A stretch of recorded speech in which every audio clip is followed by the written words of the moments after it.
Olá, o blog Brasília por Chico Santana ganha agora a sua versão em vídeo, que você acompanha sempre na internet. E para esse primeiro programa, o blog, que tem como foco central Brasília, tinha que eleger um tema que movimentou muito a cidade, o PPCub, uma sigla difícil, pouca gente sabe o que significa, mas que pode trazer muitas mudanças à cidade. E para falar sobre o PPCub, nós convidamos a arquiteta Vera Ramos, ela que é diretora de Patrimônio Cultural do Instituto Histórico Geográfico de Brasília. Doutora Vera Ramos, obrigado pela sua presença aqui no blog. Então, o PPCub é um bicho-papão? O PPCub, no momento, ele exige muita atenção. O PPCub, ele, teoricamente, de acordo com a legislação, o PDOT, ele é um instrumento central da política de preservação do conjunto urbanístico de Brasília. Ele deve ter também, no seu escopo, um plano de desenvolvimento urbano. Então, ao mesmo tempo que ele é um documento de preservação, ele também é um plano de desenvolvimento urbano, os famosos antigos PDLs, planos diretores antigos. O que está acontecendo, e a minha análise resultou nisso, eu constatei que o desenvolvimento urbano está se sobrepondo à preservação.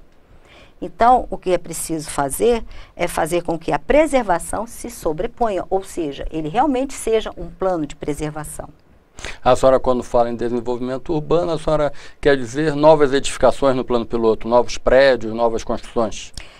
Na verdade, eu queria fazer um parênteses para explicar o plano urbanístico, a concepção urbanística de Brasília. Brasília é uma cidade diferente. Brasília é uma cidade única. É uma cidade cujo partido urbanístico é o partido da cidade parque, onde o paisagismo é um elemento de projeto.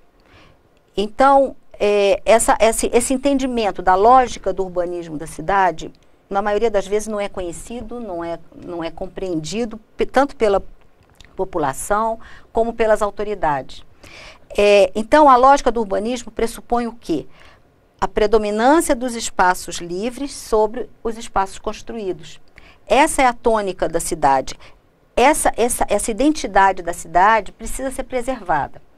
Então, o que nós temos visto no PPCub é uma imensa possibilidade de novas criações de novos lotes em áreas públicas, de lotes maiores serem subdivididos em lotes menores, o que implicaria em mais edificações em lotes já existentes, e isso tudo, com isso vem atrelada a questão do abastecimento de água, do esgotamento sanitário, da questão do fornecimento de energia elétrica, o trânsito, né, a questão do trânsito se complicar, porque muitas dessas edificações novas podem ser polos geradores. E, então, há que se ter muito cuidado, porque a preservação de Brasília, ela não exclui o desenvolvimento da cidade. Eu tenho até uma frase que eu gosto muito de repetir, que preservar é um ato de respeito pelo passado, com um olhar voltado para o futuro e para a qualidade de vida. Ou seja, não está engessada. Não tem engessamento. Só quem entende, quem conhece, entende e respeita e preserva. Infelizmente, ao longo desses anos, mais de 50 anos, não houve uma política de educação patrimonial oficialmente, né, na cidade, nas escolas, em todas as instâncias, inclusive para os políticos, para os deputados também. Porque acontece que a tendência da maioria dos gestores é tratar essa cidade como uma cidade igual às outras.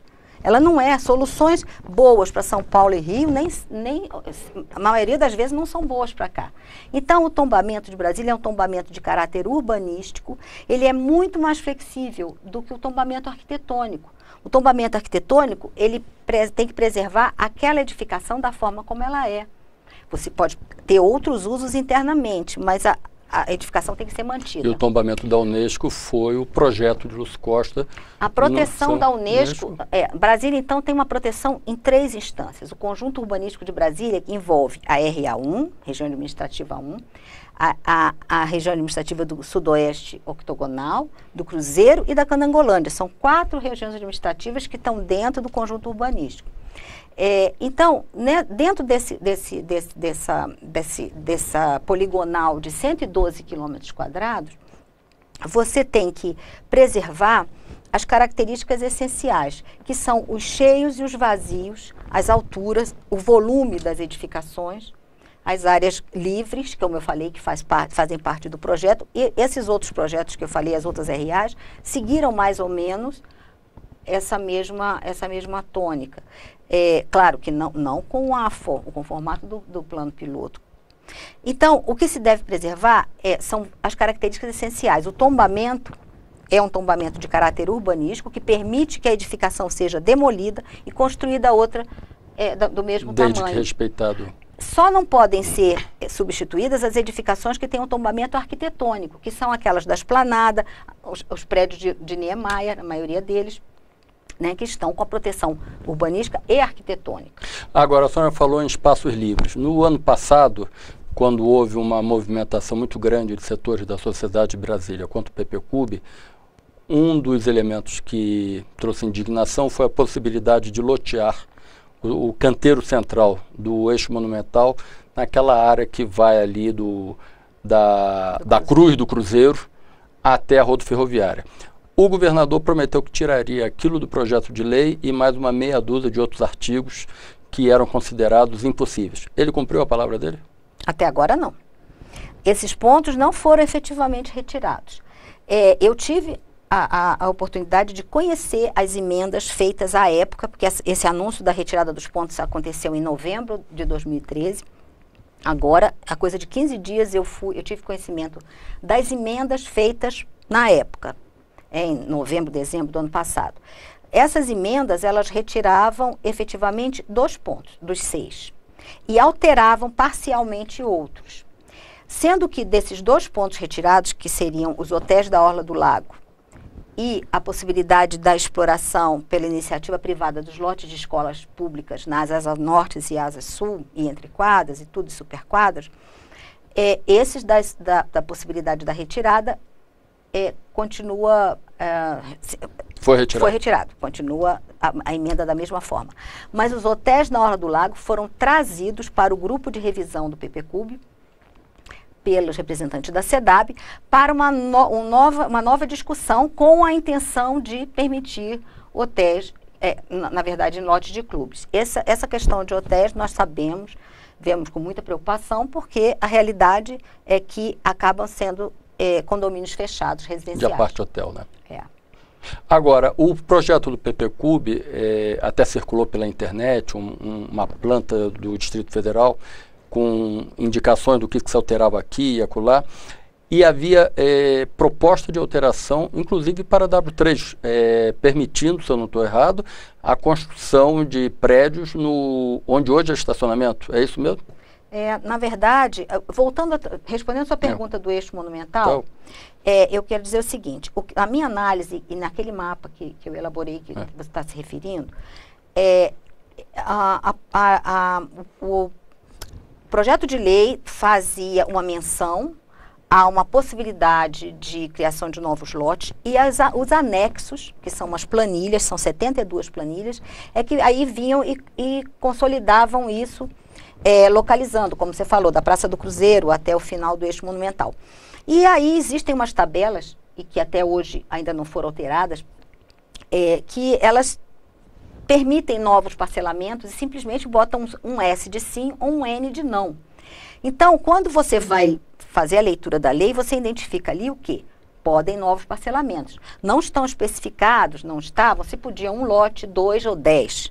Então, realmente, essa questão do loteamento, ela estava correta em ser, hoje em dia, em ser questionada. Hoje, eu queria dizer que eu estou fazendo parte de um grupo formado, né, pelo IFAM, Câmara Legislativa, SEDAB, um representante do IAB, Instituto dos Arquitetos do Brasil, e um representante da UNB, e eu, como sociedade civil, também pelo Instituto Histórico e Geográfico. E nesse grupo já nos foi informado, no projeto de lei foi alterado um dispositivo que dava essa possibilidade de criação de novos lotes, e agora, quando se analisar as planilhas, esses anexos, esse tal do quadrinho que diz que sim, que podem permitir, seria alterado também. Por enquanto, a alteração aconteceu só no projeto de lei, ainda não nos anexos. Ou seja, existe uma diferença de tratamento. Até agora, por causa do tempo. Esse grupo está se reunindo há 1 mês e meio. Inicialmente, durante 1 mês, as reuniões foram diárias na Câmara Legislativa, onde estão acontecendo, e nesse 1 mês e meio, ainda não se chegou a analisar todas as planilhas. Apenas 2 foram analisadas e o projeto de lei. Eu posso dizer para você que nesse 1 mês e meio existem cerca de 20 pontos de dissenso ainda que estão no projeto de lei e cerca de uns 10 pontos que são pendências para estudos complementares que deverão ser feitos. Tipo assim, o PPCub ele tem um documento muito complexo e é muito prolixo. E tem uma metodologia também confusa no meu entendimento. Então, dentro desse escopo todo, você precisaria analisar tanto o projeto de lei como as planilhas. Porque elas trabalham juntas, né? Sim, elas são os anexos, né? Então, não houve tempo ainda. Não sei se haverá, porque de vez em quando nós somos surpreendidos com os prazos assim exíguos e que estão totalmente fora da realidade e eu considero... É isso até que eu ia lhe perguntar. Por que Brasília, assim, já tantos anos depois do tombamento, de uma hora para outra, nesse corre-corre, nesse atropelo, querem se aprovar um projeto? A quem interessa essa pressa? Eu faço a mesma pergunta. O tombamento de Brasília, como eu falei, é um tombamento mais flexível porque ele é urbanístico. Existem muitos mitos, a pressa, eu não sei a quem interessa, né, mas eu quero dizer o seguinte, o que houve durante uns 15 anos para cá, ou um pouco mais, foi a falta de atualização de normas. Algumas normas, principalmente de uso, elas começaram a ficar defasadas de acordo com a tendência da cidade, demandas, e que elas são possíveis de acontecer, de serem alteradas essas normas. Ocorre que essas normas acabaram não sendo alteradas pelo GDF, houve um acúmulo de demanda, a demanda ficou reprimida, e agora, então, querem fazer, naturalmente, tudo de uma vez, né, no PPCub. Ou seja, tanto o detalhamento da preservação, da legislação de preservação, e atualização das normas. Então, eu acredito isso a essa falta, essa inércia do governo, dos sucessivos governos, nos últimos 15 anos, mais ou menos, que não atualizaram as normas. É muito comum a gente escutar dizer aquela coisa como você falou, do engessamento, e aí você vai ver as queixas da maioria das pessoas, tanto empresários como comunidade, na questão do uso. O uso em Brasília, essa setorização excessiva, não fazia parte do plano urbanístico original. Foi um excesso de preciosismo, que muitas vezes os técnicos que foram elaborando as normas, desde o início de Brasília... Foram afunilando. Eles foram afunilando. Então, existe no documento Brasília Revisitada, existe uma recomendação do Lúcio Costa, dizendo o seguinte, não insistir na excessiva setorização dos setores centrais, né?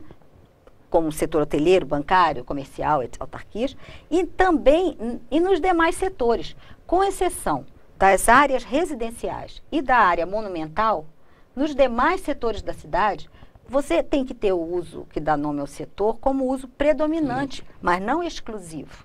Tá certo, a gente volta daqui a pouco, no próximo bloco, a gente volta para falar mais de PPCub, o Plano de Preservação do Conjunto Urbanístico de Brasília. É rapidinho.